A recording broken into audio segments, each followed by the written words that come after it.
The official call is under review. Let's go to the monitor.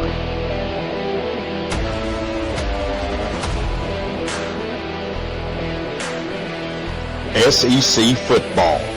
It just means more. Now back to your favorite bearded duo, Todd and Marty. Welcome back, guys. Thank you. That was extremely loud.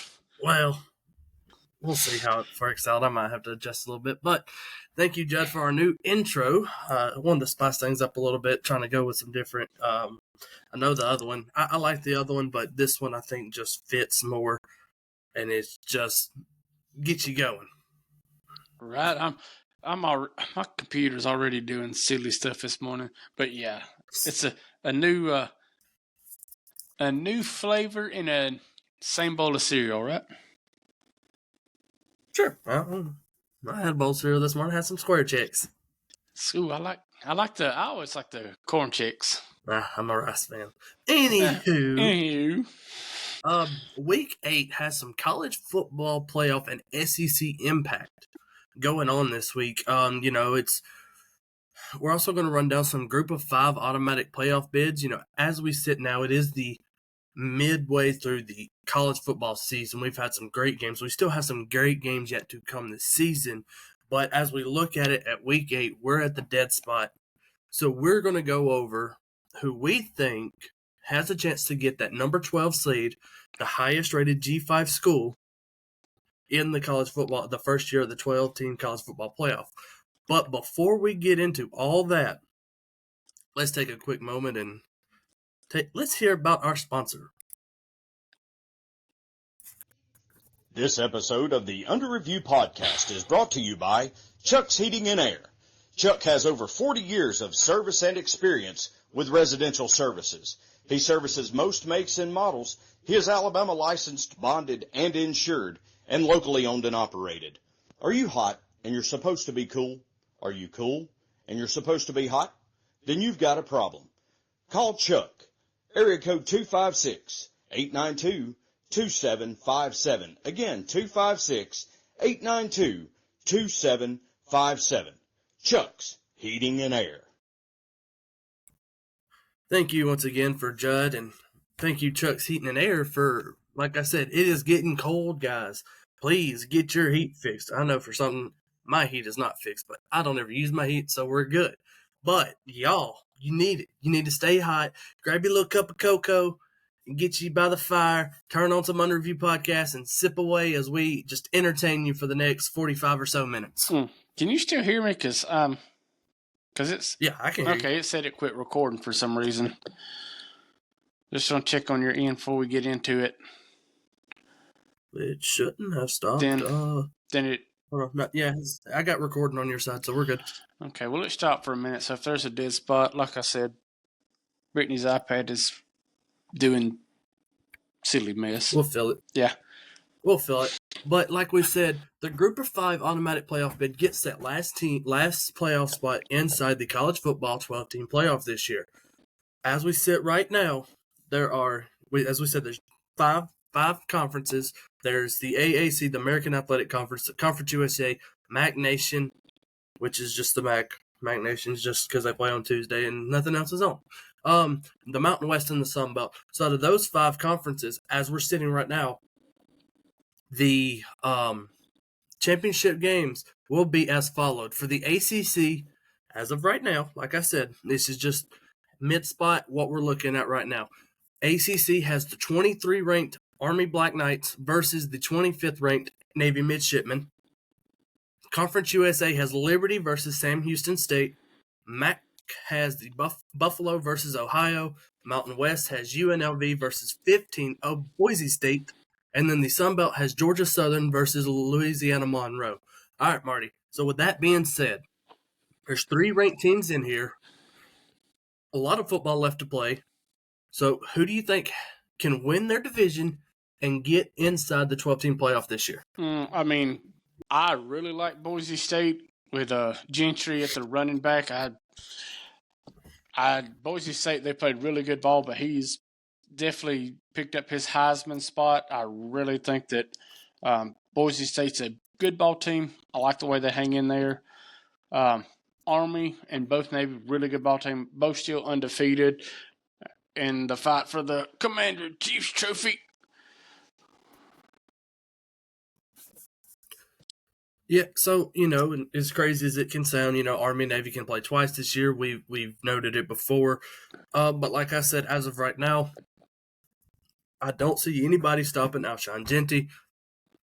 But the heart of me wants to give it to Army. But, Army in a college football playoff has one of the craziest things to do. They could run the table. They could get put out the first round. Who knows? Just would be really interesting to see. So I want to lean towards Boise State. But I'm staying true to my black and gold, and I'm getting the Army Black Knights inside the 12-team college playoff. Yeah, they got to run the table. Like I said, and I think they can do it. I think they're maybe just a little bit better than Navy. Navy's got a high-powered offense, but after watching the recaps of the Army games, they've played way stellar, but just that high-octane offense at Boise State on that blue turf is just, I think it's going to be a little too much, and I think they'll be that last team in. It's electric for sure. So, Billy just texted me. He said he's trying to get it, won't let him in. If he's talking about the email, then it's the email's wrong because I had to send it so I could have him in my queue. So that's probably what happened. So let's try to hurry up and run through these games real quick. Did you miss one? Oh no, that's not the games of the week. South Carolina travels down to unranked. My bad. Unranked. I have old news on my hair. Old news. Oklahoma is not ranked, but South Carolina is traveling down to Norman to face Oklahoma at 11:45 on the SEC network, and this marks the first ever meeting between the Cox and the Sooners. And I said it. Like I said, I haven't been impressed by Oklahoma all year, which we knew coming in they were going to be like a stepchild in the SEC. But with South Carolina's gameplay, especially against Alabama, and with everything going on, I think I like South Carolina here. Yeah. So Oklahoma, Michael Hawkins Jr., really dangerous at times. On the other hand, South Carolina's defense, I feel like, can stop Hawkins, and their defense cannot stop Rocket, Sellers, that bunch there. Going South Carolina here, I'm going for the road team as the number shows 65% for Oklahoma as Oklahoma is a 2.5 favorite inside this game. So that being said, give me the 1-3 conference South Carolina Gamecocks to make a little rumble right here in the SEC, putting down Oklahoma after another loss, moving them to 1-3, so where they would be tied after a bad loss last week in the Red River rivalry. Say that 5 times fast. I'm not even trying to say it 1 time slow, I caught so much heck for not even. I talked to 2 or 3 people. It's like, you know what you were talking about? I said, I do. I just can't say it. My W's and my R. The Red Rivalry Ride. I thought Hunter was going to fall out the chair when I was talking to him about it. But give me South Carolina here. I feel like their defense has more, their offense has a little bit more than Oklahoma. So give me South Carolina in a squeaker. Yeah, I'm going to take Carolina too again. They just we showed how greedy they fought all through Alabama, coming up a little short there last week. But yeah, I also like the Gamecocks.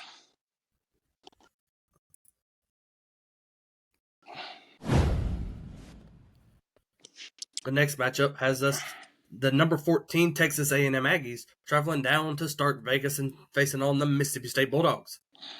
3:15 SEC Network. Mississippi State leads the series 9-8, with Texas A&M winning their last meeting last year. Yeah, Texas A&M, they're definitely going to even that series at 9-9. Mississippi State, all besides, no, they really don't have anything going. Shaping being done for the season. Who's their quarterback now? Michael Van Buren. Oh, Van Buren, yeah, which I thought, he played good. He did. He's showing potential right now, and especially he threw 300 yards against Georgia.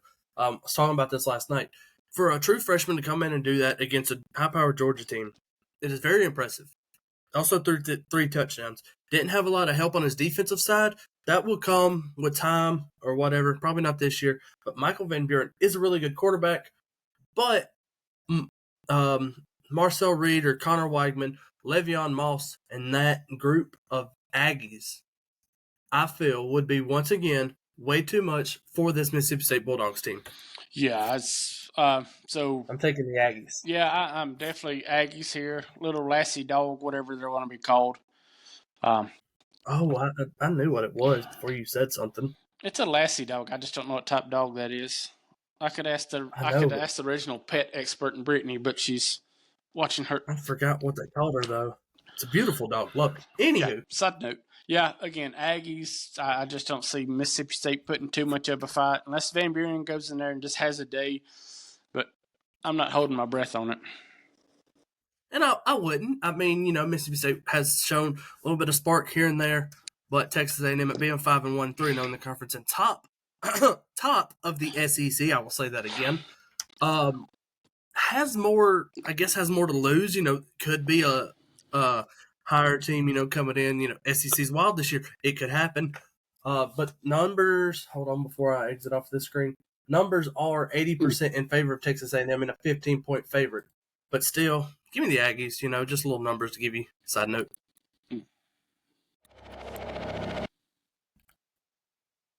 It's a Ball State travels down to Vanderbilt. 6 o'clock, ESPN Plus. First ever meeting here. Just as electric as Vandy played, I don't see Ball State giving them too much of a run. Pavia is still doing Pavia things at this point in the season. I mean, still leading and rushing and passing. So 2-4 Cardinal State. Blah, blah, blah. Ball State, I mean, this could be like just, a 2.5% chance. Definitely going Commodores. Yeah, like Marty said, it's a 2.5 chance for Ball State to win this game. Being 2-4, losing, getting smacked against Miami 62-0. Lost to Central Michigan 37-34. Lost to JMU 63-7, and then lost to Western Michigan 45-42. And then they won last week. Who they? 37-35 over Kent State. So they barely squeaked by a win here. As Vandy is doing Vandy things, I'm going to take Vandy once again to go to 5-2 to face Auburn inside First Bank Stadium in Nashville next week for a chance to. They play next week. No, they don't.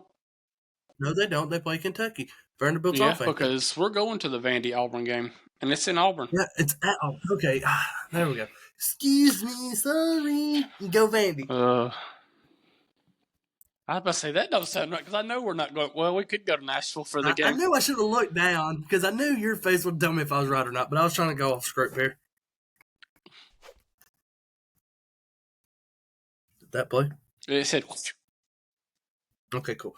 The next matchup has the Golden Boot Trophy on the line as the number 8th ranked LSU Tigers travels down to Arkansas Razorbacks at 6 o'clock. ESPN. There we go. Yeah, not that I'm saying Arkansas hadn't proved us a little wrong some of their play, winning a few games that they shouldn't have won, but LSU coming off that big win last week in Death Valley. I like the Tigers here. I don't see them falling off too much playing against Arkansas here. All right, so for the Golden Boot Trophy, the LSU Tigers have won the most at 44 times. Arkansas's won it 23 times and 2 ties, with LSU winning the last 2 matchups, but the last time LSU lost in Fayetteville was 2014 when Arkansas beat them 17-0. Was that McFadden in them, or was that? No, that's 2014. Yeah, that's wow. I want to say it's Mallett, Ryan Mallett. Yeah, Darren McFadden was like single digits. Yeah, he was back. Okay, I guess I'm 08, I'm having 09. an old flashback. Might have been Alex Collins and all that. You know, the numbers are saying 54% in favor of LSU, so they're calling it close here. 2.5 point favorite is LSU as well. All right, so listen here. This is a great game. Arkansas has played great all season. Beat Tennessee.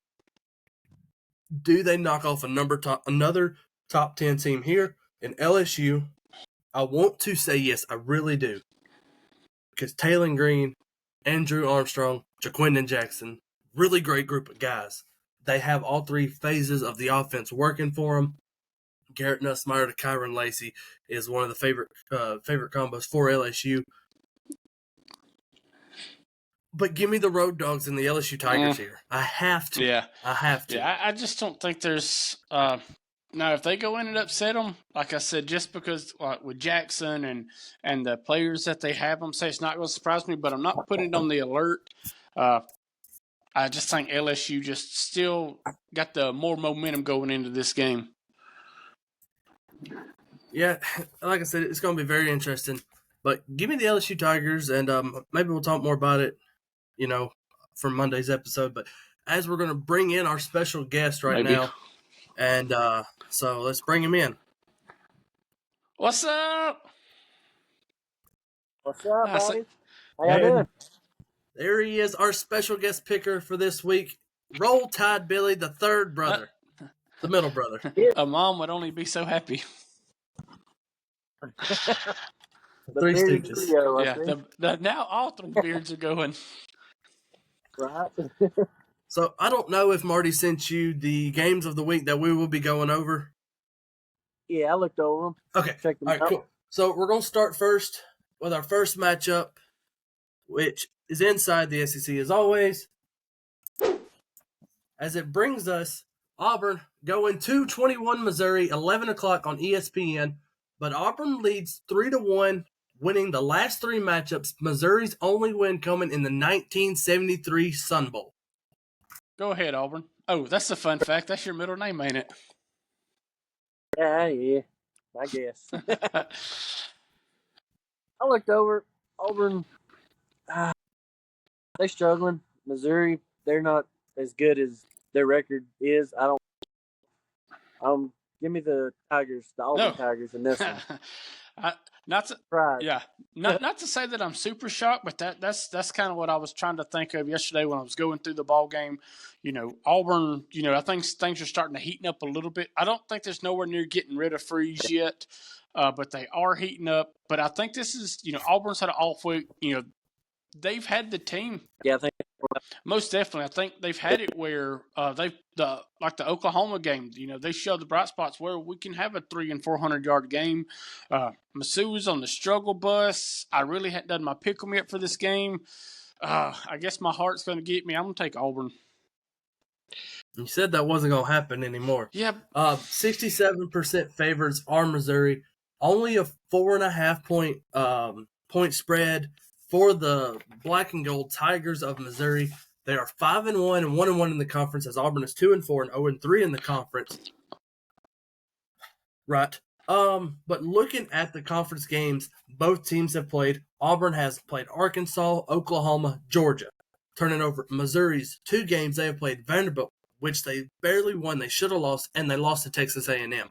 So if you look at the schools, Auburn's played a tougher schedule, of course. Missouri really hasn't, should have lost both of them. So I think conference play is getting to Eli Dirkowitz just a little bit. And I don't want to, but I'm going with the Auburn Tigers. Yeah, it's not that we don't. It's just, like I said, we've been knocking on Missouri all year, but, Dirkowitz. We've also been knocking on Auburn all year, so it's. But, and the only reason we do that because we watch them play every Saturday. Yeah, I guess we're the biggest critics. Yeah. Now, this game is going to be a little interesting.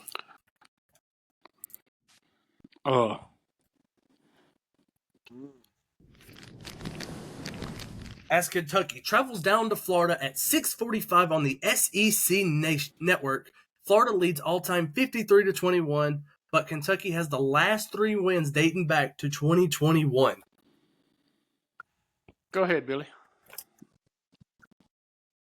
Who they got starting for Florida this week? It is, if you pay attention to the Facebook, Graham Mertz is out for the season with an ACL tear. So it's DJ Lagway. Okay. He's doing all right, but Kentucky's coming off that loss to Vandy. I think they're going to be pretty upset. Give me Kentucky on this one. But wouldn't you be upset if you was Florida as well, losing a close game to Tennessee in overtime at Tennessee? I think they're going to be pretty happy that they kept it close. The Billy Napier smile, I guess. They got the moral victory on that one. Yeah, there's not many moral victories in the SEC, especially a team like Florida. Like I said, we know Lagway can play really well, but like with Billy's point, I like Kentucky here. Both 3-3 and 1-2 in the conference. Well, Kentucky's 1-3. Technically Florida should have beat Tennessee. So where's slide the thing up so I can see the numbers on Vandegrift and Mertz. Well, it's Mertz, not Lagway. Well, yeah, I was seeing Vandegrift. Yeah, I don't know. Let me go Kentucky. Like I said, I really hadn't jumped too much in this game, but both coming after losses. I think it's going to be like a trash can game, both up not doing the best in the world. But I think Kentucky has less trash and can win it. So out of the 3 conference games, I'm not counting the South Carolina game, but out of the games that Kentucky should have won, being Vanderbilt, Ole Miss, and Georgia, 13 combined points in that loss. That was all they needed. That's all they lost by combined. Excuse me. 7 to Vanderbilt, 3 to Ole Miss, and 1 to Georgia. Flipping on the other side. Florida beat Mississippi State pretty convincingly, but Mississippi State still have Blake Shapen. They're still trying to figure out everything. But I think Van Buren has really helped Mississippi State going on. But they gave up 33 points and lost by 13 to Texas A&M, and then lost to Tennessee this past week. I'm taking the Wildcats here because I'm not sure how DJ Lagway is going to play in full game in this style. In this style of we saw him play against Stanford. Okay, he split Texas A&M, but I think Brock Vandegrift has a little bit more experience on that offensive line for Kentucky. Demi Sumo Karangbai on that running back team. Oh, yeah. Going towards the Wildcats for the 4th straight win in this series. Now let's take it on to one of the biggest matchups we have this week. You got a lightsaber?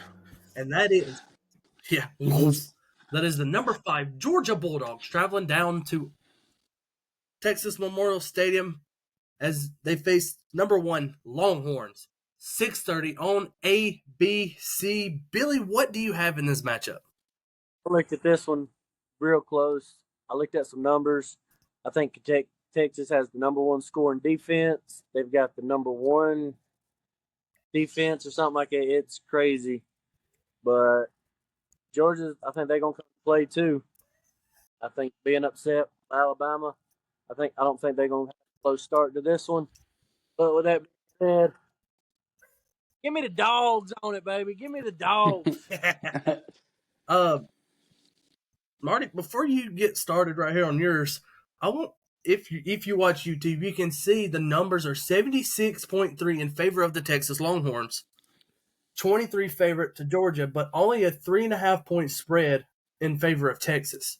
All right, go ahead, Marty. To me, that's a little shocking high. I mean, we know Texas hasn't played that many super great teams. I think this is going to be their first big challenge. We thought the Oklahoma game would be a little closer, but once Texas got all their wheels greased up, they just trampled all over Oklahoma. And I just the way Georgia played Auburn the first half was really sketchy. And like Billy said, with that scoring defense of Tennessee's and the way that played, I think I'm going to take Texas. Hopefully, it's going to be one of them really good ball games. I don't think you can really pick a super winner until it's over, because Georgia come You could set Alabama, by like 700 when they played at halftime. right. Most people cut the games off at that Yeah, point. and look where it went. So yeah, I think I'm gonna not an upset. Just I think Texas is going to show what they need to show as being the number one team. I'm going to take the Longhorns. Yeah. Wrong game. Texas leads the all-time series 4-1, with the last win coming in 2019. Georgia's only win comes in the 1984 Cotton Bowl Classic as they beat the number 2 ranked Texas Longhorns, which was undefeated at the time, 10-9. That was Georgia's only win. So, with that being said, I still don't think Georgia can get it done this week. Georgia has a lot to figure out. With Timmy at the helm at quarterback, it's just a lot of going on. 5 interceptions is the most inside the SEC, tied with Peyton Thorne at first. Who are you talking about? Timmy, quarterback. Timmy! Oh, that Timmy. Oh, I was like, Carson Beck. wow, is he really tied with Peyton? With 5 interceptions, yep. Yeah. Category you want to be. No, that's definitely not good for your Heisman potentials. But 15 touchdowns, 1,818 yards. With that being said, Carson Beck, I've said it before, I'm not on his hype train. Never have been, never will be. But still don't think he gets it done here in Austin, as the Longhorns once again put on a stellar performance. Arch Manning, Quentin Ewers, whoever you're going to put out there, I don't care. Isaiah Bond, he can even throw the ball. He's hurt. I don't care. I'm going with Texas, not based on the numbers or anything. It should be close. I said it should be for a reason. Yeah. But on what Georgia team showing up. You got the first half. Yeah, that's what I was about to say. Depends on what Georgia team shows up. Depends on if the game will be 76 or 3.5 point favorites. Yeah, like I said, is it the first half Georgia team or the second half Georgia team? Let's see if they can put. I think if they can put it all together, it'll be a really good ball game that we've got over the last couple of weeks. But still, if it's not, I think Texas has the edge with the dual quarterbacks and that stellar defense. Right. Well, let's get on down to our interstate game of the week. As our interstate game of the week brings us 2 ranked teams inside the Big Ten Conference, and that is the 24 ranked Michigan Wolverines and the number 22 ranked Illinois Fighting Illini at Brett Bielema at the helm. And that is 2:30 on CBS. All right, we got you Fighting Wolverines over here. I'm not digging them this year. I never have. I don't know how they pulled it off last year, actually. So give me the Fighting Orange things. Illinois. The orange thing. I like them. Again, Michigan. Was Michigan picked in the top 5 preseason? If not really close. Okay, Yeah, that was close. Okay. That's top 10. Yeah, I just think the hype train is gone. Like I said, they have fallen, but they've still won some ball games. I really haven't watched much of Illinois. Let me see. Michigan lost to. I tell you one thing about this Washington last week. One thing about this Illinois team, Luke Altmaier, the transfer from Ole Miss, is having a stellar year. 1,426 yards, 14 touchdowns, and only 1 interception for the kid. That's not bad. That's not terrible. Like I said, I like the underdogs, but there's not really an underdog here being at a 22 and 24 matchup. Statistically speaking, Michigan would be the underdog, right, based on numbers, but spread-wise, it is Illinois is a 3-point spread favorite for Michigan in this game, as they lead 59% the prediction matchup. Yeah, Illinois is going, they got 2 overtime wins, big over Nebraska, Purdue. They beat Kansas, lost to Penn State 21-7. Only 14 points. Right. And how good that Penn State team is this year. This is true. Then you look back, flip it over on Washington's sides. They got a win at USC. My computer keeps messing up. Yeah. Then Michigan, they got blew out by Texas, but that 31-12 was big right at the beginning of the season. That really kind of, I don't know, because I'm trying to think. You've got me so messed up in my head and my pick 'em this week. Yeah, let me go with Illinois. Like I said, I don't know how that. You can. Illinois. I'm about to say, remember, you can say something on here and do something else on your pick 'em. So whatever you say here is not tried and true. Like I did it last week. But Michigan leads the all-time series 72-23 with 2 ties. Michigan has won the last 6 dating back to 2010. Illinois' last home win was in 2009. And where are they playing at? They're playing in Illinois. Okay, so Memorial Stadium in Champaign or whatever it is. So they're not at the big house? No. Yeah, I think I'm going to stick, and I don't know if I'll change it, but I just, like you said, and Altmaier from the Ole Miss transfer, just really having stellar numbers. Really kind of don't want to put my foot in his mouth, but I'm just saying, them are somewhat Heisman numbers with only 1 INT, 14 touchdowns, and like you said, close to 1,500 passing yards. Which foot we talking about here? The one with the toes or without? See that? I'm gonna bust you in the mouth just like Hunter. But I'm gonna say Illinois. I'm gonna say Illinois because Luke Meyer is playing amazing, and I want you to take a look at the rushing stats right here. If we notice, that don't say Donovan Edwards, so they're having problems running the ball this year with the best quote unquote best running back, the cover athlete for the 25 game, is not performing for Michigan. So I feel like that's the reason they're having a bad year, and it's another reason I'm going with the Brett Bielema fighting Illini in this game. So is that to make an upset? Is that an Edwards problem or a offensive line problem? Obviously, it's not an offensive line problem. He's ran for 589 yards. It's the coach's problem. Who is their coach? No, Harbaugh's at the Chargers. Yeah, something more, ain't it? I don't remember, but I don't know. But let's take a new listen here at our game of the week. Ooh.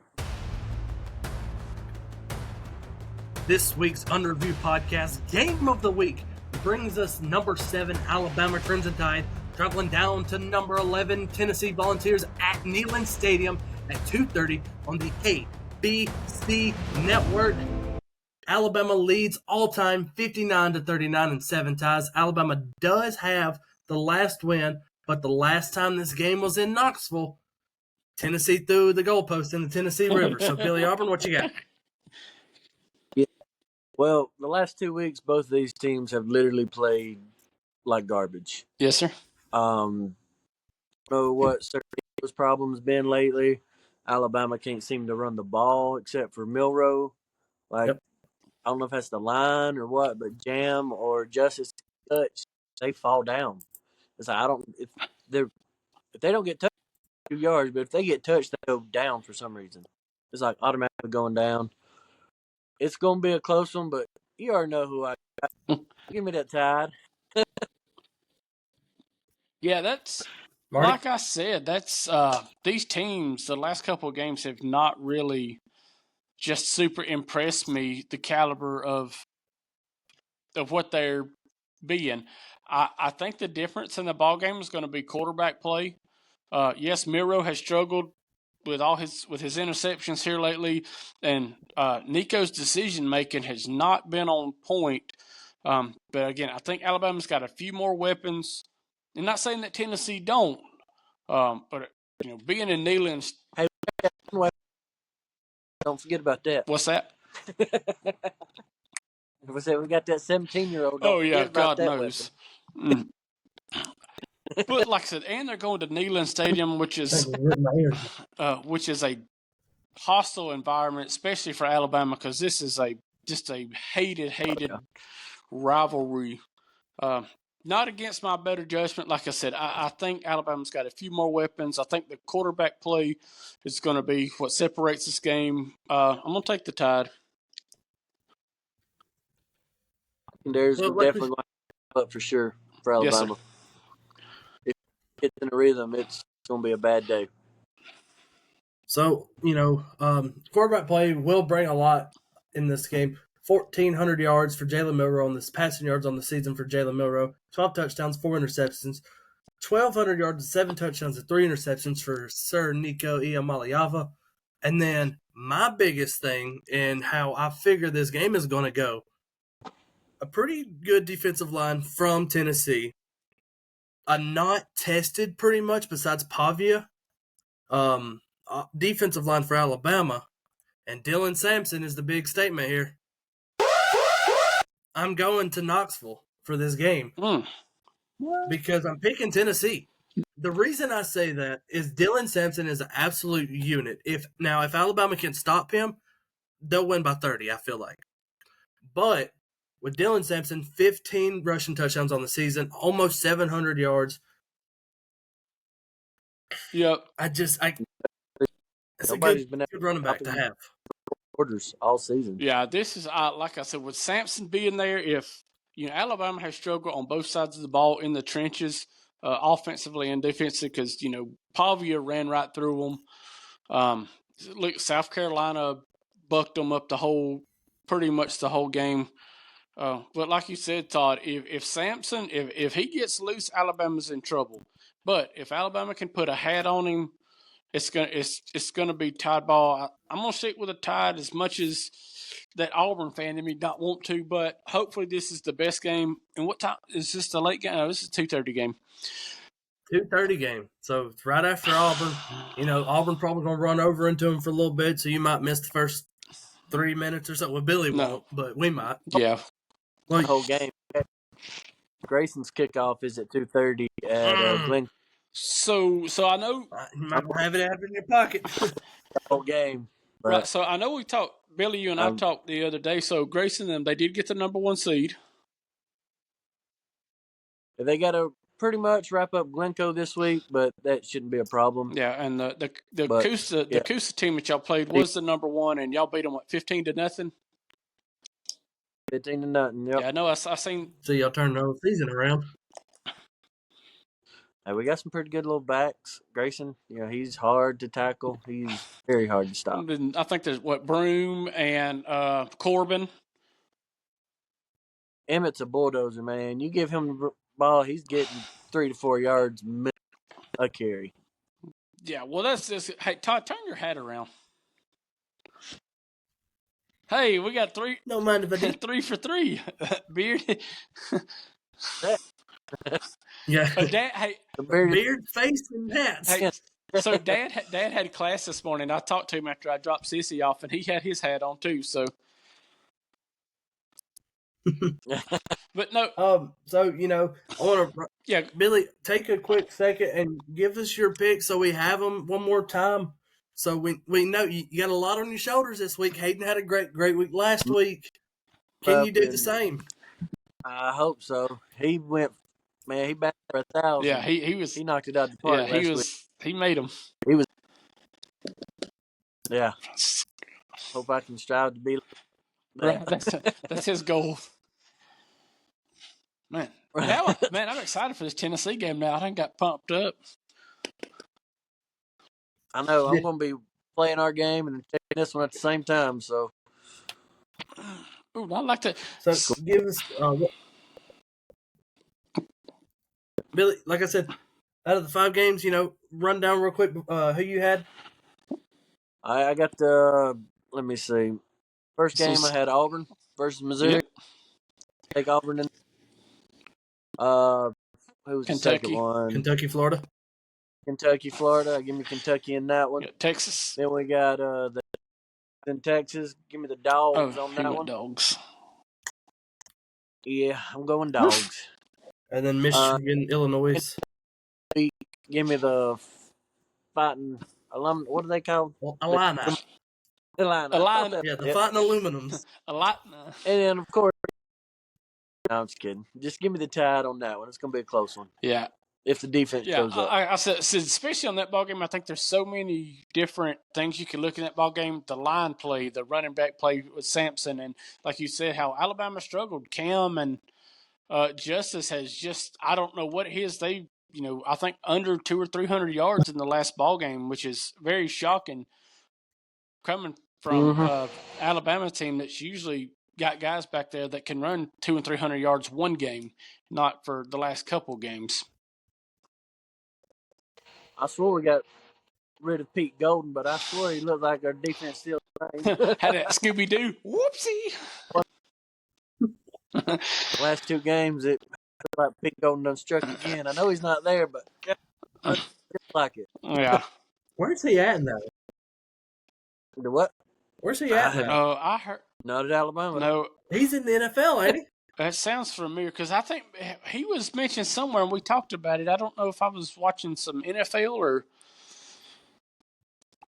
I couldn't tell you. I'm not Is it real with sure. the Giants? I thought he was still SEC. Because Ole Miss defensive coordinator. See, I thought I had heard him. So. Ole Miss defensive coordinator. Not. Oh well. That. Thanks. Yeah. So before you jump into the rest of it, I think as far as everything, I think Billy has had the best background all year for our guest pickers. I love the planes and the guys working. Yeah. Well, his ain't animated unlike some of ours, but that's the real deal. Again, he's on lunch. I appreciate it for you just just jumping on here. Go get you some Bubba-ritos and celebrate a great pick 'em. Right. I appreciate it, guys. See you, little bro. All right. I don't know what to make. Another great week here at the Under Review podcast. Marty, you got any closing comments before I get down the run? No, like I said, I think it's gonna be decent.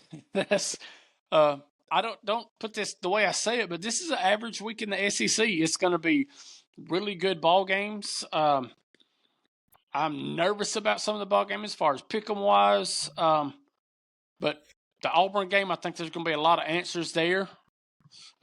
Again, same with the Georgia game. Even if it is Auburn, even if it is Missouri, somebody's going to have some answered. Oh, most definitely. And then I think if you steal with the Georgia-Texas game as well.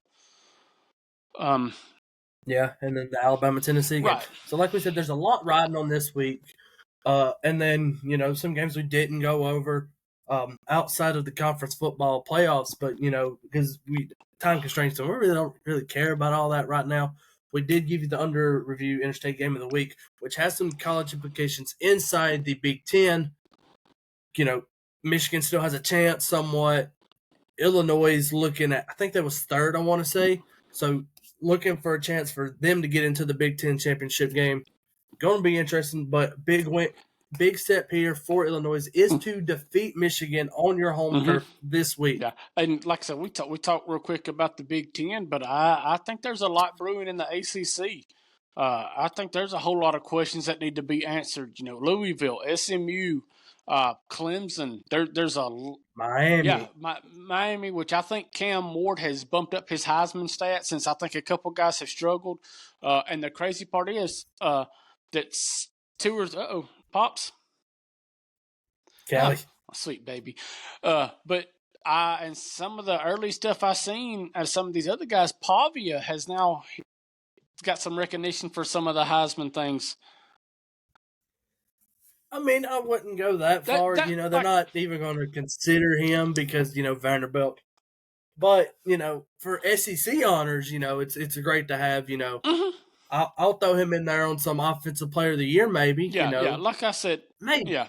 Now, like I said, definitely I think their next goal is getting that 6th win, getting playoff or bowl eligible. I think that's going to be big. Bowl eligible. I think that's going to be them, get Coach Clark in the right direction. So, again, we're all Vandy fans here in Leisure, Alabama. I mean, we still got to play them. I know. I'll be there. As Auburn. So my thing is, right before we wrap up, going in on Vandy, they have 3 games to get 2 wins, I feel like. I don't feel like you're going to win the LSU game, and I don't feel like you're going to win the Tennessee game. you could turn me around and you could prove me wrong like Vandy did against Alabama. Hey, Okay, you know how pissy I'll be if we go all the way to Auburn and get beat by Vandy.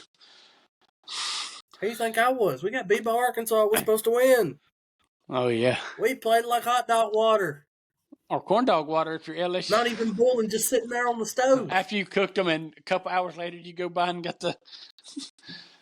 Yeah. Yeah. You get you a little ladle, pour you some in a cup. You got hot dog water on the go. All right, guys. What a great episode. Thank you for Roll Tide Billy to being our special guest picker. You know, it's always fun to have him on. Good luck to the little Raglan guys this weekend. They got and as you know, as we always want to thank our sponsor, Chuck's Heating and Air, especially for prepping the merch as we're on. And then I want to say a special thanks to the Dadpod at Jughead and Chicken Legs over there. That sounds like a Nickelodeon Hayden cartoon in the Coker 90s. and the Hayden Coker Show. That definitely sounds like a What? that definitely sounds like a cartoon in the 90s. Jughead and Chicken Legs. Jughead and Chicken Legs. But they know that we love them. We're just having some podcast fun. You know, go watch them. They'll talk about us. Come watch us. We'll talk about them. Banter. Now, me and Hunter, different story. But everything else is going at it. I want to thank you to Jud Dickinson as well for helping us put together Monday, actually, on Monday. We did it on about, what, 30 minutes maybe? Within an hour, we had it all of them knocked out. We had a new intro, a new outro that you're about to hear. Came up with some new transitions that y'all heard this episode and the new sound for the game of the week. So, you know, we're spicing up a little bit. We feel like it's time for a little change. Kind of getting a little dull, trying to throw some more into the mix and spice it up a little bit more. Yeah, fans, let us know if you like it, don't like it. Like I said, we're trying to evolve every week. You know, especially getting people on, doing more things, working on our graphics for each week that we have on Facebook, Instagram, and stuff like that, which is not an easy task. You start running out of ideas after a while. It's a week or so. Yeah, my poor brain. And then also, speaking of improvements, I want to say thank you to Brandon. He's working so hard on something that he has coming for us. It should be here, I think he said, within a week or so. So it's something really that's going to help improve the quality of what's going on and what y'all are seeing and hearing inside the Under Review Podcast Studios. So with that all being said, I do want to thank everybody for spending 47 minutes right now of your time. Hopefully you was drinking that hot chocolate or that hot coffee beside that fire pit, you know, all snuggled up in your robe and just staying warm on these cooler Alabama mornings and whatnot. But that means it's good football weather. That means it's great football weather. And as you can tell by the football play, the weather's getting colder. I don't know if that's scientifically true, but it's happened to now. Right. But thank you for listening to the Under Review Podcast, and we'll see you next time as we go under the monitor. Thanks for making the call to go under review. Join us next time as we go to the monitors. Until then, keep your flag hanging.